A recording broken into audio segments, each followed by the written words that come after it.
620. We discuss in a moment.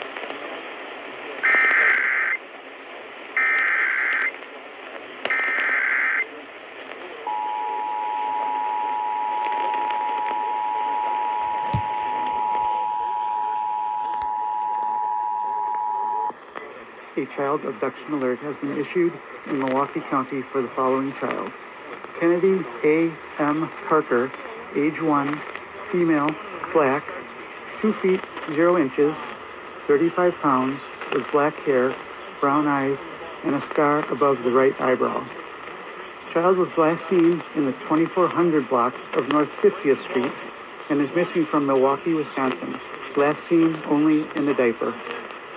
Law enforcement authorities believe the child may be in the company of Kiwan I. Parker, age 29, male, black, 5 feet 10 inches, 165 pounds, with black hair and brown eyes. Last seen wearing a yellow t-shirt with blue graphic design on the front, light blue jeans, and yellow and white Jordan shoes. Suspect's hair is braided to the back with a zigzag design. Unknown mode of travel.